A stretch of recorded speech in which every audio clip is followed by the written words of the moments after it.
Hoje vamos falar sobre... Estamos no ar, Sam? Estamos. Aê! Hoje vamos falar sobre Nzinga Mibandi, a rainha dos reinos de Nidongo e Matamba, que desafiou o Império Português. Você vai saber como ela utilizou sua inteligência e táticas de guerrilha imbatíveis para manter a independência de seu povo por mais de 4 décadas. Doutora Leila, seja bem-vinda. Olá, boa tarde, bom dia, boa noite para quem for assistir depois. Um prazer estar aqui mais uma vez. Então, a rainha Nzinga foi uma das líderes mais brilhantes da história. A mulher africana que desafiou impérios e se tornou o símbolo máximo da resistência em Angola, na África. Vamos contar hoje como ela, que começou como embaixadora de seu irmão e se tornou rainha. Seja bem-vindo a mais um podcast Afroconsciente. Novamente eu, Odair Silva, jornalista, doutora Leila, psicóloga, psicanalista, também escritora. Sam, beleza? É mais um podcast toda quarta-feira, ou melhor, agora a cada 15 dias, um material especial para você que acompanha o nosso canal, acompanha esse podcast. Assim como a doutora Leila já cumprimentou, boa tarde, bom dia, boa noite, no momento que você for assistir esse vídeo. Já aproveito e pedir para você se inscrever no nosso canal. Se inscreve, dá o joinha, também toca o sininho para receber as notificações. Na quarta-feira que for acontecer o podcast, vai chegar aí no seu celular uma notificação que é para você ficar atento e assistir. Não perder, não. Aproveita. Copia esse link aqui do nosso canal, manda aí um contato do WhatsApp, enfim, esposa, marido, namorada, filho, cachorrinho, enfim. Manda aí o link do nosso canal para que as pessoas conheçam esse podcast Afroconsciente e também conheçam o canal Folha de Sumaré, se inscrevendo. Valeu? Vamos continuar, doutora, mais esse podcast especial? Vamos sim, hoje vamos fazer a abertura, né, com tambor. O Sam coloca aí, depois eu continuo falando. Bora lá.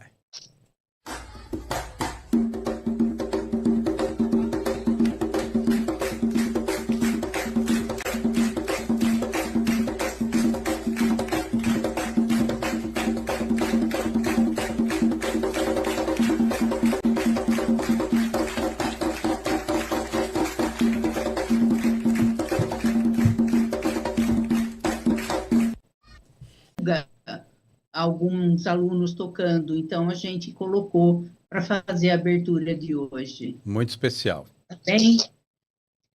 Muito bem, para falar dessa guerra, vamos colocar então a primeira foto, Sam? Você põe o tambor e a foto?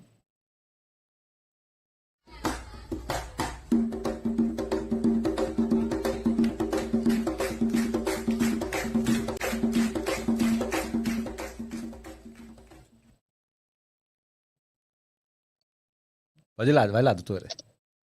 Vamos lá. Na capoeira, que nasceu como uma ferramenta de defesa de africanos escravizados no Brasil, a rainha Ginga representa a luta incessante pela liberdade. Muitos mestres e historiadores associam o termo Ginga, o movimento básico e balançado da capoeira, ao nome da rainha. A ginga na capoeira não é apenas um passo, mas uma estratégia de enganar o adversário, assim como Nzinga usava a astúcia e a dissimulação política para vencer inimigos poderosos. Vamos para a foto 2, Sam? Isso.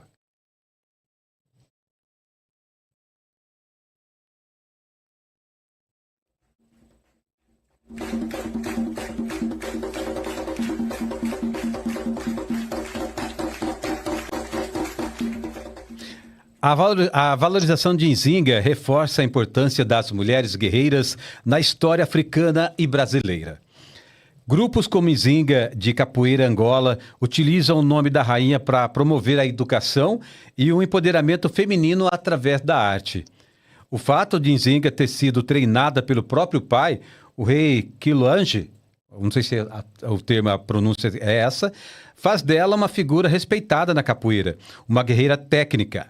Esse treinamento militar e político é o que a capoeira celebra. A ideia de que o conhecimento e a preparação são as melhores armas contra a opressão. Aqui está um exemplo de uma ladainha, canto de abertura na capoeira Angola, que exalta a linhagem e a força de Nzinga.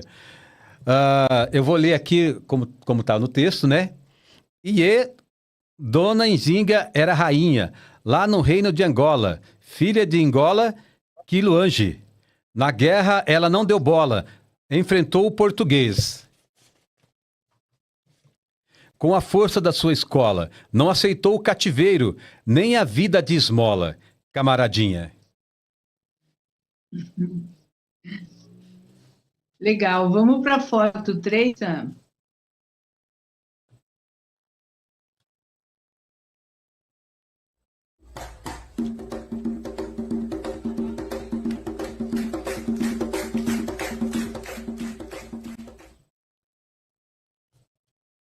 Bom, nós vamos falar do Patrício Batsicama, historiador angolano. Ele diz que a rainha Nzinga é muito mais do que uma figura de resistência militar. Ela é uma filósofa política e um símbolo de soberania africana que soube manipular as ferramentas do seu tempo para preservar a identidade e o território do seu povo. O Patrício Batsicama, ele é de Angola. Ele tem livros e trata bastante tanto do Reino do Congo como da rainha Nzinga. O autor argumenta que Nzinga foi fundamental para a construção de uma consciência nacional angolana. Ela conseguiu unir grupos distintos, como os reinos do Ndongo e Matamba, sob uma única liderança, criando um elo identitário que sobreviveu aos séculos de colonização. Para ele, Nzinga representa a capacidade feminina de gestão e liderança em ambientes de crise, desafiando as visões eurocêntricas que frequentemente ignoravam o papel das mulheres no poder africano. Em resumo, para Batsicama, Nzinga foi uma intelectual que compreendeu as regras do jogo internacional da sua época e as usou para preservar a soberania do seu povo. Agora vamos falar do contexto histórico e da região de Nzinga, onde Nzinga vivia. No século XVII, no século XVI, a região onde hoje se localiza Angola era um cenário de intensa transformação política e econômica, marcada pela ascensão do reino Ndongo. Aí na próxima foto, a foto número 4, Sam.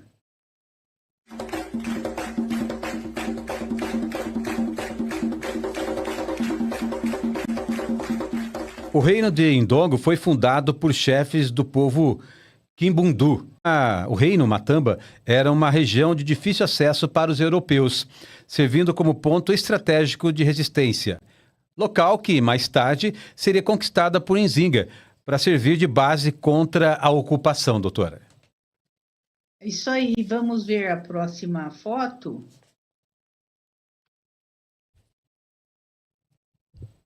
Por uma lenda que reforça a imagem como altiva e que enfrentaria grandes lutas.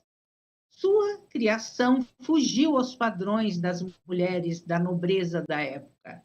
Ser a filha preferida do rei Quiluange permitiu que ela recebesse uma atenção política que poucas mulheres tinham. Ela acompanhava o pai em conselhos de guerra, rituais e reuniões oficiais, aprendendo as nuances do poder desde cedo. Sua infância coincidiu com o aumento da pressão portuguesa para capturar escravizados e expandir Luanda, capital de Angola, que era o centro do poder colonial português. Ela cresceu vendo o reino do Ndongo lutando pela sobrevivência, o que moldou seu forte sentimento de resistência. Agora na foto 4, na próxima foto.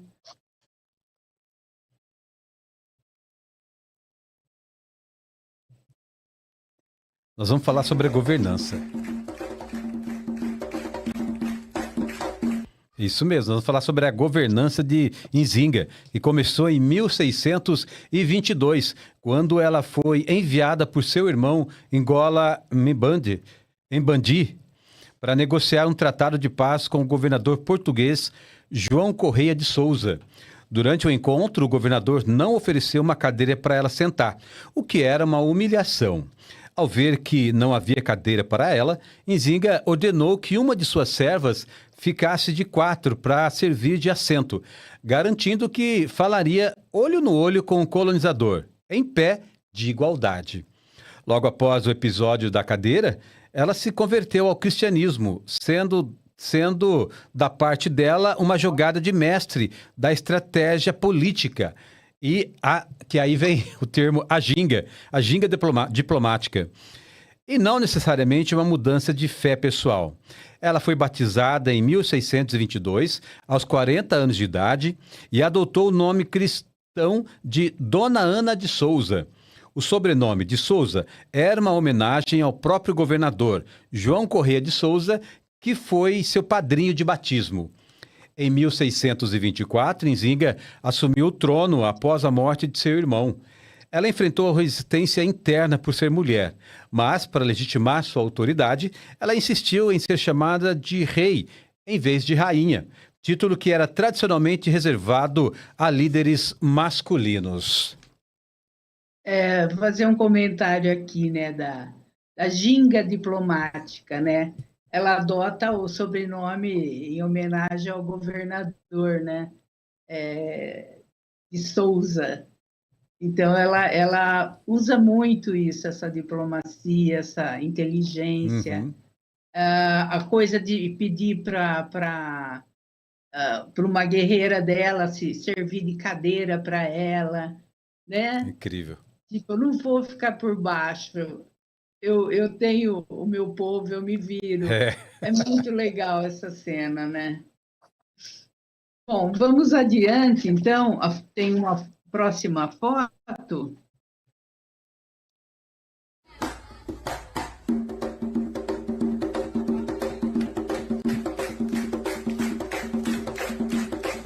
Vamos lá? Para espelhar a estrutura de um rei tradicional que possuía um harém de esposas, Nzinga inverteu os papéis sociais de sua corte. Ela manteve um harém composto por jovens homens vestidos com roupas femininas, tendo que agir como suas, entre aspas, esposas. Essa subversão não era apenas uma escolha pessoal, mas uma ferramenta política para neutralizar opositores que usavam o gênero dela para questionar seu direito ao trono. Nzinga passou a vestir roupas masculinas de combate e a liderar pessoalmente seus exércitos no campo de batalha, provando sua capacidade militar e força política. Logo após a morte do irmão, em 1624, ela não perdeu tempo e escreveu ao governador português em Luanda com uma postura de absoluta autoridade. Ela era a legítima sucessora de Portugal de igual para igual. Ao se posicionar como governante cristã e legítima, ela colocou os portugueses em uma saia justa jurídica, se a guerra de guerrilha. Em 1627, ao perceber que o batismo não garantia o respeito à sua soberania, Nzinga rompeu relações com Portugal e rejeitou publicamente os costumes cristãos. Ela se aliou aos guerreiros em Bangala, opostos ao cristianismo, para fortalecer o seu exército e iniciou uma guerra que duraria décadas. Era uma sociedade militarizada, baseada em ritos de iniciação e não de linhagem sanguínea. Isso permitiu que ela observasse refugiados e soldados de diferentes etnias e criasse um exército profissional de elite. Os guerreiros de Matamba, conhecidos por práticas de emboscada na selva, onde a artilharia pesada europeia era inútil. Esse é só o começo da Que incrível, hein? Que incrível! Vamos lá. Para selar a união e ganhar o apoio militar necessário, Nzinga casou-se com o chefe guerreiro em Bangala, conhecido como Kassange. Com esse novo poderio militar, ela conseguiu conquistar o reino de Matamba entre 1631 e 1635, estabelecendo ali sua nova base de operações contra a ocupação colonial. Sob a liderança da rainha, Ndongo e Matamba se tornaram centrais na resistência contra a colonização portuguesa do século XVII. Matamba tornou-se um refúgio para pessoas escravizadas que fugiam.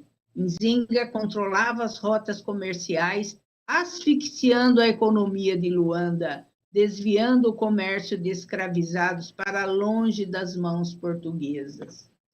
Em 1641, nessa época, houve uma disputa imperial entre Portugal e Holanda pelo controle das rotas comerciais no Atlântico Sul. Diferente de outras partes da África, onde o contato era apenas comercial, em Angola, os portugueses buscaram a conquista territorial.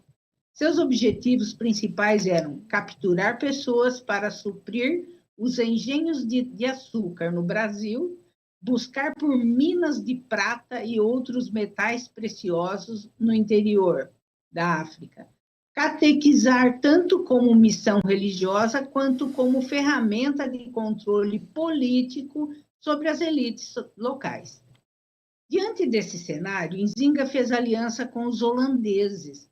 Foi uma manobra calculada para abrir uma segunda frente de batalha contra Portugal, forçando-os a lutar em duas frentes simultâneas. Enquanto os holandeses bloqueavam o mar e o litoral, as tropas de Nzinga atacavam por terra, cortando as linhas de suprimento e comunicação dos portugueses no interior. Muito sagaz. Demais. Na próxima foto, vamos falar do ano de 1647.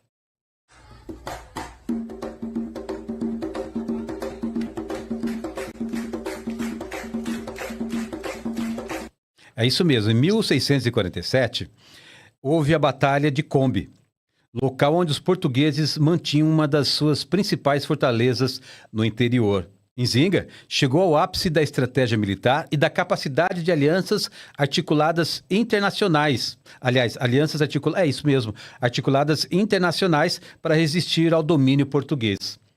Com a coalizão formada pelas tropas dos reinos de Ndongo e Matamba, forças do reino de Congo e um contingente de cerca de 400 soldados holandeses. Nzinga enviava espiões aos assentamentos portugueses para convencer os soldados africanos a desertarem. Ela oferecia a eles liberdade imediata do tráfico.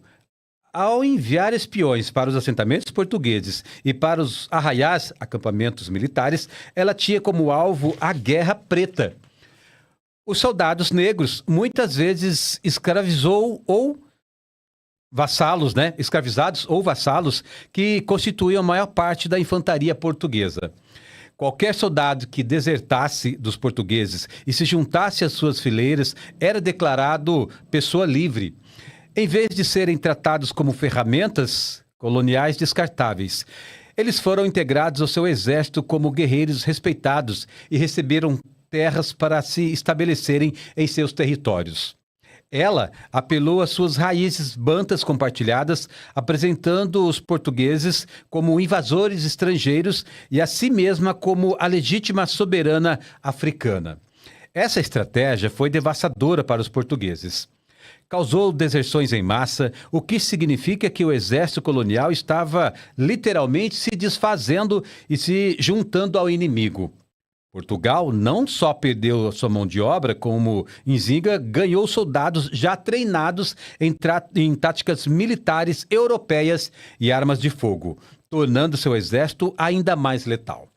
Por isso, ela é frequentemente considerada uma pioneira da guerra de guerrilha e da resistência anticolonial. É, fantástica. Vamos para a próxima foto, Sam.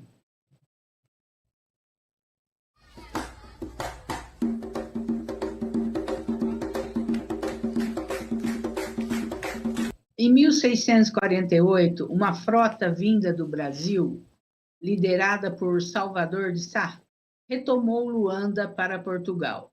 Os holandeses, vendo que a situação ficou difícil e priorizando seus lucros comerciais em outros lugares, assinaram um tratado de paz com Portugal e abandonaram Nzinga à própria sorte. Mesmo sem os aliados europeus, Nzinga não se rendeu. Ela não era uma aliada ingênua. Ela sabia que os holandeses também eram colonizadores, mas os usou como ferramenta para garantir a soberania do seu povo. Bem, ocorreu um tratado de paz de 1656 a 1657. O desfecho da trajetória de Nzinga é um dos raros casos em que um líder africano conseguiu forçar uma potência colonial a assinar um tratado de paz em termos de igualdade no século XVII. Após décadas de guerra, ambos os lados estavam exaustos. Os portugueses não conseguiam capturá-la. Nzinga precisava garantir a sucessão de seu reino e a estabilidade para seu povo. O Tratado de Paz assinado em Lisboa e Luanda reconheceu Nzinga como rainha de Matamba e Ndongo. Isso foi uma vitória diplomática imensa, pois Portugal admitiu que ela não era uma súdita, mas uma monarca independente. Foram estabelecidas fronteiras claras, cessando as invasões portuguesas em troca do fim dos ataques de guerrilha de Nzinga às colônias. Nessa ocasião, um dos pontos fundamentais para Nzinga foi a libertação de sua irmã, Cambu, também conhecida como Dona Bárbara, que estava presa pelos portugueses há anos. Assim, conseguiu garantir que sua irmã a sucedesse no trono, mantendo o poder dentro de sua linhagem e protegendo o reino da fragmentação imediata. Nzinga viveu seus últimos anos em paz relativa, governando um reino livre e próspero até a sua morte aos 81 anos. Ela morreu como uma lenda.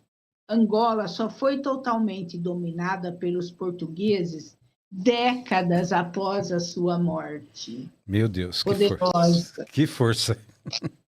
Agora vamos...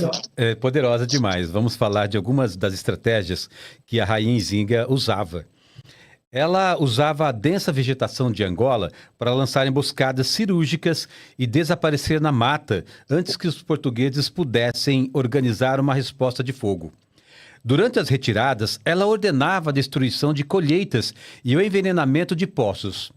Isso deixava os soldados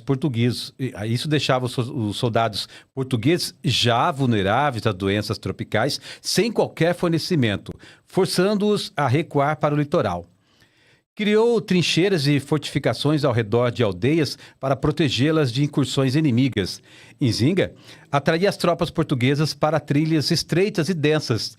Quando a coluna inimiga era bem esticada e vulnerável, seus guerreiros atacavam o centro e a retaguarda simultaneamente, impedindo qualquer manobra de defesa ou uso eficiente de artilharia. Ela escolhia atacar durante ou logo após chuvas tropicais. A proteção da mata inutilizava a pólvora dos mosquetes e canhões portugueses, forçando o combate corpo a corpo, onde a agilidade e os machados de guerra dos seus soldados eram imbatíveis. Tá, nós vamos continuar falando das estratégias dela. Assim, não é à toa que a capoeira adotou ela, né? Como a rainha para eles, né? A inspiradora da luta da capoeira. Continuando aqui nas estratégias dela. Ao recuar, ela usava uma tática de destruir plantações e envenenar poços, deixando soldados portugueses sem qualquer suprimento. Isso forçava os colonizadores a abandonarem a perseguição. Após o ataque, seus soldados se dispersaram por caminhos secretos que só os locais conheciam. Para os portugueses, parecia que o exército de Nzinga simplesmente evaporava na floresta. As espiãs de Nzinga eram uma das suas armas mais eficazes e subestimadas. Ela montou uma rede de inteligência composta majoritariamente por mulheres, aproveitando-se do preconceito dos portugueses, que não via as mulheres como uma ameaça militar. Nzinga enviava mulheres para os acampamentos e assentamentos portugueses, disfarçadas de vendedoras de alimento, refugiadas ou serventes. Elas circulavam livremente entre os soldados, ouvindo planos de guerra e localizando depósitos de pólvora. Algumas dessas espiãs aproximavam-se de oficiais de alta patente, no ambiente descontraído das refeições ou discursos, e obtinham informações sobre as rotas das próximas expedições, o estado de saúde das tropas coloniais. Ainda continuando, eram essas espiãs que fizeram o trabalho de base para convencer os soldados africanos que lutavam por Portugal a desertarem, prometendo liberdade imediata e terras se fugissem para o lado de Nzinga. Assim que conseguiam a informação, elas saíam dos acampamentos e passavam os dados para batedores escondidos na mata, usando de fumaça ou toques de tambores específicos. A notícia chegava em Nzinga em questão de horas, permitindo que ela montasse emboscadas antes mesmo dos portugueses saírem do quartel. Vamos lá, rufem os tambores. Rufem os tambores. Falou do tambor. E depois coloca a próxima foto.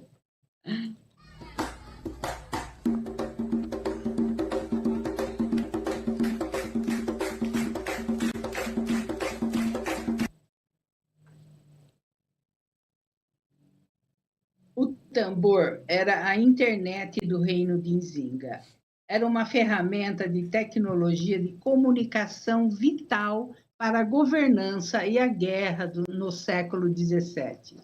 As línguas bantas, como o quimbundo falado por Nzinga, são tonais. Isso permitia que os tambores reproduzissem a entonação das palavras.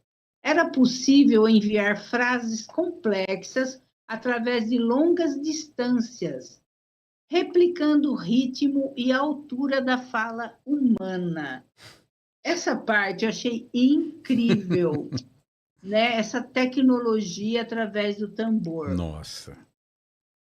Uma mensagem sobre o movimento das tropas portuguesas podia atravessar quilômetros em minutos, passando de uma aldeia para outra. Nzinga usava o som como arma. No caos do combate, o som do tambor orientava o avanço, o recuo ou a emboscada. O bater constante dos tambores ao redor dos acampamentos portugueses durante a noite servia para desorientar e aterrorizar os soldados inimigos, impedindo-os de dormir. Gente, você imagina, você está numa mata para guerrear e ouvir os tambores, devia deixar, assim, os soldados malucos, né? Bom, o tambor era o elo entre o mundo físico e o espiritual. O som do tambor chamava os ancestrais para validar as decisões políticas de Nzinga. No palácio, a presença desses instrumentos reforçava que ela governava com a bênção dos reis que vieram antes dela. O tambor era tão central que a captura dos tambores reais por um inimigo era considerada uma derrota espiritual e política devastadora para qualquer monarca embundu. Embundo. É isso, doutora? Embundo? Eu sempre leio a palavra africana com M na frente, né? Tá? Nzinga e Palmares, vamos lá, viu? A Fundação Cultural Palmares reconhece Nzinga como uma figura central na genealogia da resistência negra brasileira, unindo as lutas dos dois lados do Atlântico. A maior parte dos fundadores de Palmares era de origem ambundo, do reino Ndongo. O povo de Nzinga completando aqui a frase certinha do texto, a Fundação Cultural Palmares reconhece Nzinga como a figura central da genealogia da resistência negra brasileira, unindo as lutas dos dois lados do Atlântico. A maior parte dos fundadores de Palmares era de origem umbundu, do lado do reino de Indongo, o povo de Nzinga. Eles trouxeram para o Brasil o conceito de quilombo, que em Angola não era apenas uma vila, mas um acampamento militar móvel de iniciação de guerreiros. As táticas de emboscada e mobilidade de Nzinga usou contra os portugueses em Angola foram replicadas por Zumbi e Gangazumba, no Brasil, na Serra da Barriga, em Maceió. Nzinga estabeleceu o precedente de que um líder africano poderia governar um território independente dentro de uma zona de influência colonial. Palmares operava exatamente assim. Um Estado dentro do Estado, com diplomacia própria, comércio e defesa militar, espelhando a estrutura que Nzinga manteve em Matamba. Então, sobre o Quilombo de Palmares, a gente ainda vai produzir um videocast com esse tema, mas aqui já deu para dar um panorama do que influenciou a criação do Quilombo de Palmares, né? Vamos falar sobre o conceito de quilombo, que aqui na África Central escrevia com a letra K, quilombo com K. Nzinga utilizou esse conceito, foi transposto para o Brasil, onde os quilombos deixaram de ser apenas refúgios para se tornarem sociedades militarizadas e principalmente autossuficientes, né? Angola Janga, ou Pequena Angola, foi o nome oficial de Palmares, que refletia a tentativa dos escravizados, muitos de origem banto e jagas, de recriar o sistema político e a soberania dos reinos de Indongo e Matamba sob o comando de Nzinga. A fuga de Nzinga como uma rainha que era também líder espiritual influenciou a presença de mulheres fortes na hierarquia dos quilombos. Vou lembrar vocês que no próximo episódio a gente vai falar de Teresa de Benguela e vamos entrar no quilombo do Quatiretê, tá? Aguardem o próximo videocast. Embora Zumbi seja o nome mais famoso, a existência de lideranças femininas em Palmares, como Dandara, ecoa o modelo de poder centralizado e guerreiro estabelecido por Nzinga. Para os escravizados em Pernambuco, o nome do estado naquela época, Nzinga, era uma memória recente de vitória. Saber que uma rainha em Angola estava derrotando portugueses servia como combustível ideológico para a resistência no Brasil. Assim como Nzinga usou o terreno difícil da Matamba para exaurir os portugueses por décadas, Palmares utilizou a topografia da Serra da Barriga para táticas de bater e correr, espionagem e emboscadas, mantendo a resistência por quase um século. Segundo a tradição oral e alguns registros históricos, a princesa angolana, a Qualtune, que teria sido filha ou sobrinha de Nzinga, foi escravizada e levada para o Brasil, onde se tornou uma das fundadoras e líderes de Palmares, transmitindo diretamente os ideais de liberdade de sua linhagem. Vamos tocar o tambor de novo. E a mulherada, nossa! E as mulheres vão dominando. Vão dominando. Incrível a história das mulheres africanas e no Brasil. Incrível. E por isso que a gente faz questão de mostrar, né? Exato. O Sam colocou o tambor?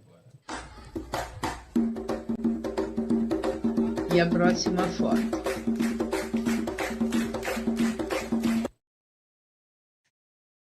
Após a independência de Angola, em 1975, uma estátua foi erguida no Largo do Kinaxixi, em Luanda, onde ela é retratada não como súdita, mas como a soberana que desafiou o governador.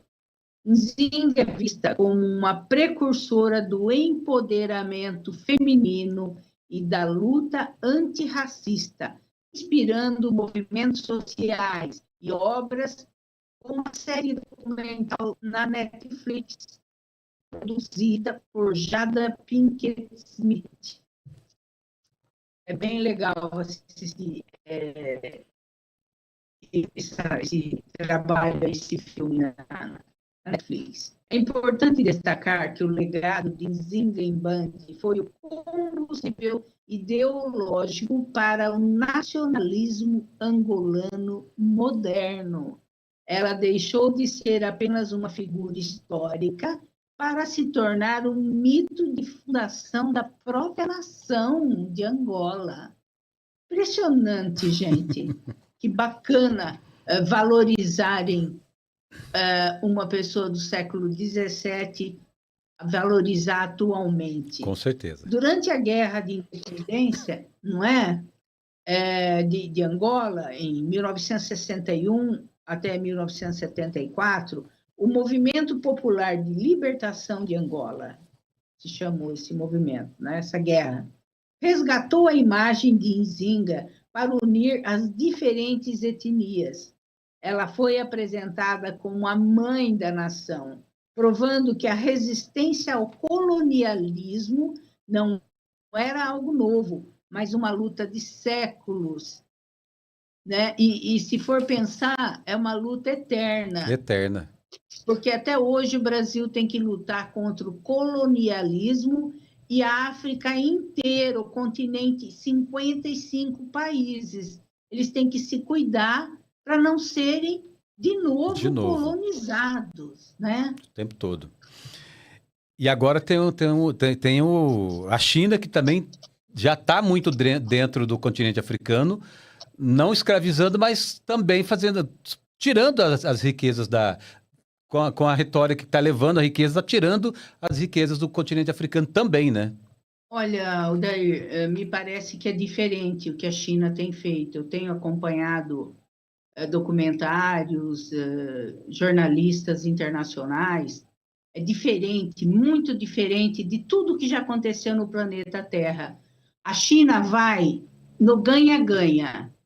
Ela oferece infraestrutura, sabe? Investimento no país. Ela não vai lá só sugar. Só sugar. Entende? A China está praticando uma política... do ganha-ganha.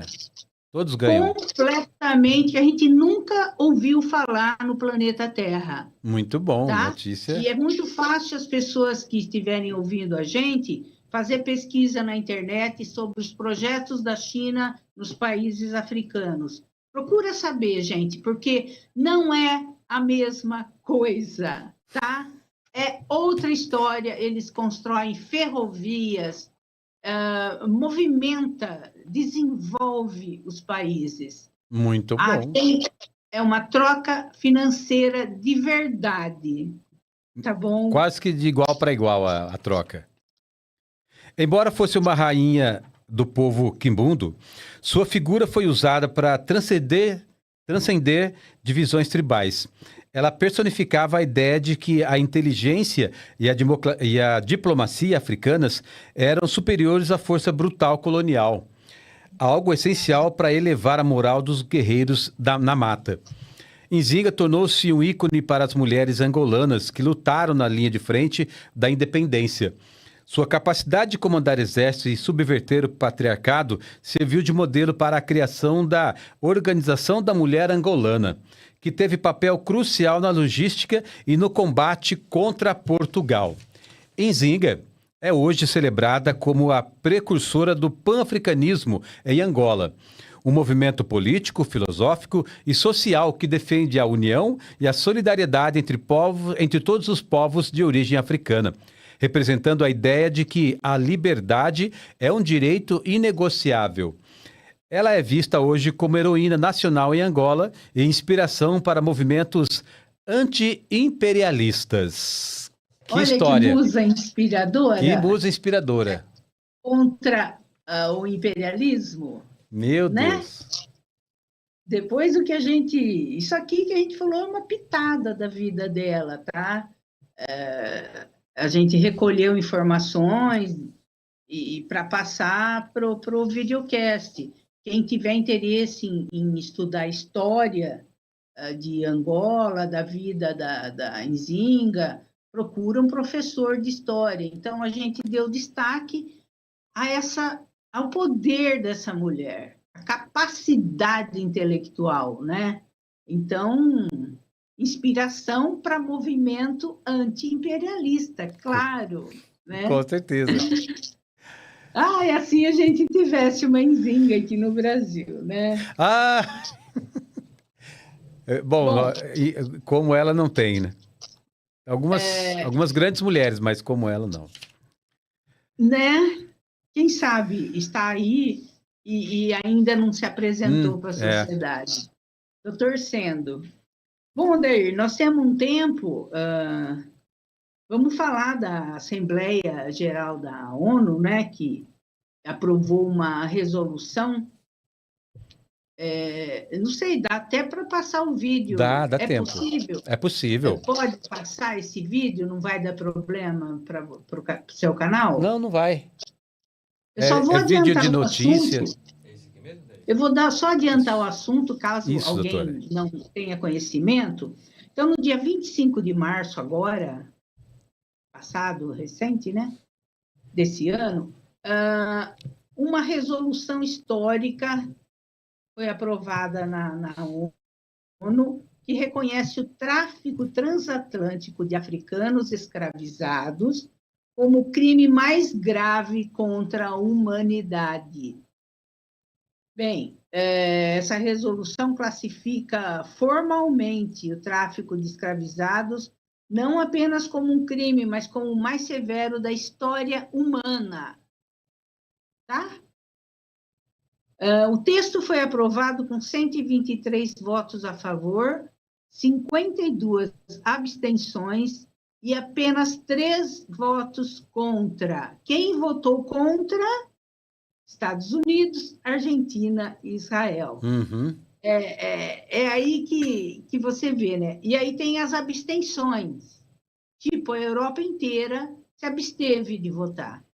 Agora, eu acho que já deu uma fermentada para soltar o vídeo aí, depois a gente finaliza. Vamos lá.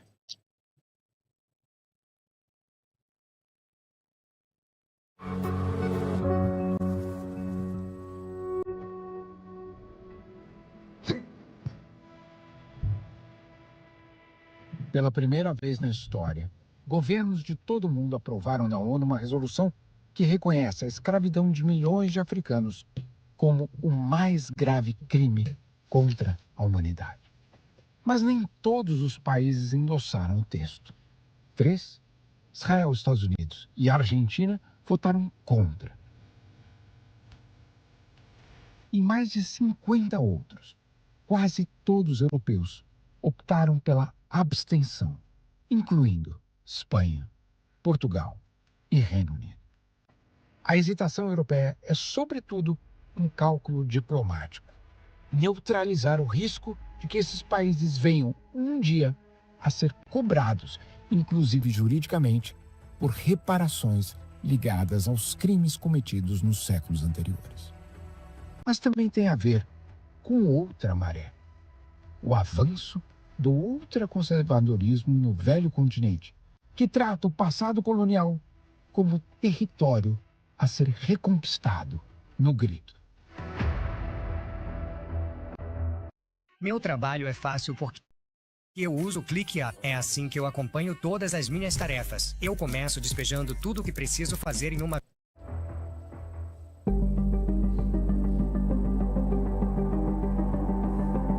Em mais uma manobra para mobilizar sua base, partidos de ultradireita na Espanha e em Portugal passaram a cobrir de elogios a suposta missão civilizadora de navegantes, descobridores e conquistadores. Num contorcionismo histórico mal disfarçado, alegam estar defendendo a honra nacional. Há poucas semanas, foi o próprio rei da Espanha, Filipe VI, quem virou estopim. Ao visitar em Madrid uma exposição sobre mulheres indígenas na América Latina, ele reconheceu, pela primeira vez, que houve, abre aspas, muito abuso durante a colonização espanhola na região. Falou em, abre aspas, mais uma vez, controvérsias éticas e admitiu que atitudes dos colonizadores, obviamente, não podem nos fazer sentir orgulhosos. O gesto não aconteceu por acaso. A Espanha vai sediar a cúpula ibero-americana no final do ano e sabe que sem países como o México, o encontro pode nascer esvaziado. A presidência mexicana, há anos, cobra de Madrid uma nova postura sobre o passado colonial, sobretudo depois de movimentos, ainda que limitados, feitos pela Bélgica, Alemanha e França em relação aos crimes cometidos em seus territórios ultramarinos. Não por acaso, o governo socialista de Pedro Sánchez disse apoiar 100% as palavras do rei. Mas as alas conservadoras não engoliram. A fala do monarca abriu uma disputa sobre como a história deve ser contada, e a extrema-direita entrou no tema como quem encontra uma arma nova. A porta-voz do partido Vox, Pepa Milán, rebateu Felipe VI e disse que a conquista da América teria sido, abre aspas, a maior obra evangelizadora e civilizadora da história. Adotou ainda um negacionismo histórico ao afirmar que a colonização teria ocorrido, abre aspas mais uma vez, respeitando os direitos e a dignidade de todos os súditos da coroa.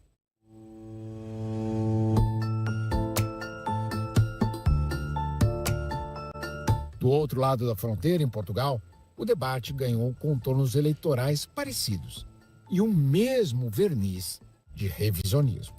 No fim de 2025, durante as comemorações dos 50 anos da independência de Angola, o presidente João Lourenço, em Luanda, classificou o passado português num país africano como, abre aspas, uma era de exploração e escravidão que destruiu a dignidade do povo angolano.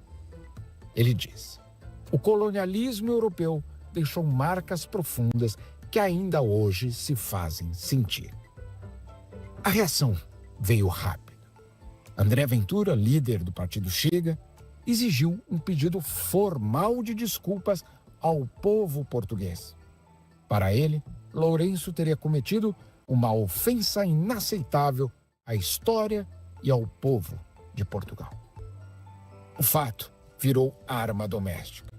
Articulou-se um voto de condenação contra o então presidente português Marcelo Rebelo de Sousa por ter assistido calado a uma humilhação de Portugal em solo estrangeiro.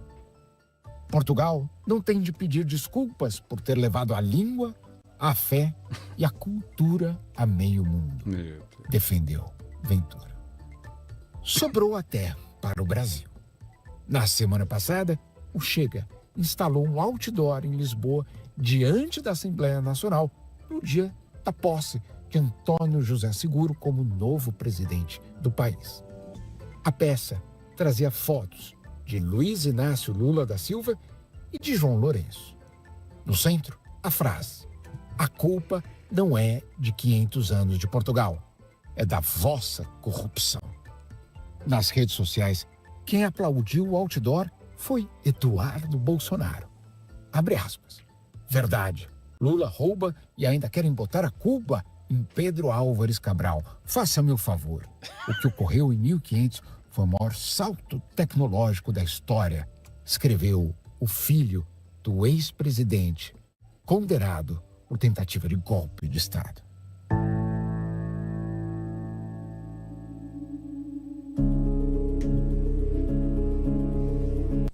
Se eu ouvir sobre IA mais uma vez... Acabou. Há 2 anos, Marcelo Rebelo de Sousa já havia causado um terremoto ao afirmar pela primeira vez que Portugal deveria considerar um pedido de desculpas pelos crimes do colonialismo. Ele disse naquele momento: não podemos colocar isso debaixo do tapete ou numa gaveta. temos a obrigação de liderar esse processo de reparações. Temos que pagar os custos. Há ações que não foram punidas e os responsáveis não foram presos. Há bens que foram saqueados e não foram devolvidos. Vamos ver como podemos reparar tudo isso, disse o então presidente em abril de 2024. Ventura, o líder da extrema-direita, reagiu chamando a fala de traição ao país. O debate sobre o colonialismo, de fato, tem agitado diversas capitais europeias. Mesmo onde houve algum reconhecimento formal, a ideia de reparação segue contestada. A Holanda, por exemplo, descartou reparações diretas e criou um fundo de 200 milhões de euros para beneficiar descendentes de pessoas escravizadas e outros grupos, além de apoiar iniciativas sociais na Holanda, no Caribe holandês e no Suriname. Já a França, que reconheceu oficialmente a escravidão transatlântica como um crime contra a humanidade, prefere falar em reconciliação. Em 2023, a mais alta corte francesa rejeitou um pedido de reparação apresentado por descendentes de escravizados em um caso originado na Martinica.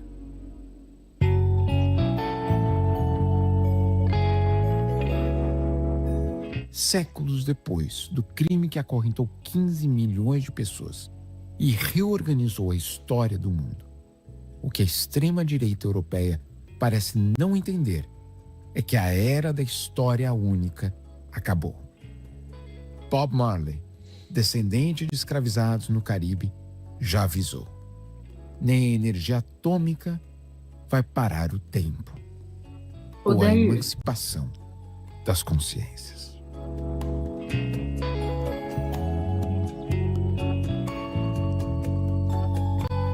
De Cabeça para Baixo é uma produção de Carta Capital. Eu, Jamil Chad, cuido do roteiro e da apresentação. A edição de som é do Carlos Melo e da Lola Magalhães. A coordenação editorial... Doutora? Oi, acabou? Acabou. Ah, eu pensei que ele fosse ultrapassar nosso horário. Tá dentro. Então, né? Qual o medo? Reparação histórica, ter que pagar a conta, Exato. né?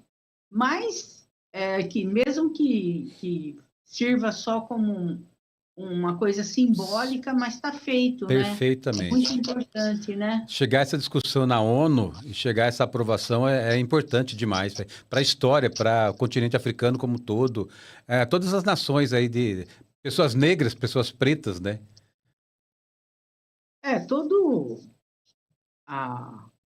o roubo, né, que fizeram com o continente africano inteiro, além da escravização, né? Eles têm medo disso. Mas, enfim, tá aí, a gente precisa anunciar nosso próximo... Exatamente, porque... Vamos lá? Vamos lá, no próximo episódio, vamos falar sobre Teresa de Benguela. Sua história é fundamental para a educação antirracista e para o resgate da ancestralidade, servindo de inspiração para o reconhecimento de heroínas negras que foram apagadas da história, doutora.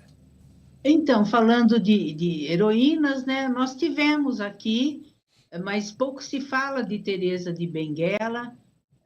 Eu só fui conhecer, saber que existiu um quilombo tão importante quanto o do Quari-Terê, estudando. Então, temos heroínas e o nosso objetivo aqui com o videocast é dar luz, né? Apresentar essas personalidades que contribuíram para a história do Brasil. Então, nós vamos contar a história desse quilombo Quari-Terê, onde funcionava uma comunidade autônoma e organizada, sob a liderança de Teresa de Benguela. O local foi um dos centros de resistência mais estruturado do Brasil colonial. Vocês vão adorar conhecer essa história também, tá? Então, daqui a 15 dias, Não na próxima quarta, na outra estaremos aqui às 17h30. Com certeza. Fechou? Fechou. Obrigado por mais um conteúdo tão rico do de hoje, Rainzinga. Aliás, tem um restaurante que nós vamos lá qualquer dia para saborear lá as comidas do chefe. Vamos combinar. Legal, convida. Obrigado, Foi um doutora. prazer. Uma ótima noite para a senhora. Ótima semana. Obrigada. Para todos vocês. Obrigado. Um Sam, abraço. valeu, obrigado. É isso, gente. Foi mais um episódio Afroconsciente, o podcast Afroconsciente, aqui com a doutora Leila Seligini, psicóloga, psicanalista e também escritora. Valeu, vai lá no canal, assiste na íntegra, se inscreve, dá joinha, toca o sininho para receber as notificações. Valeu, um abraço.